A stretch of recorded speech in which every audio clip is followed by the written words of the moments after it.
nga ba si Mr. Right? Ikaw nga ba love of my life?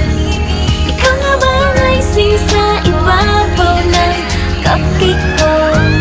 Ikaw nga ba si Mr. Right? Ikaw nga ba love of my life?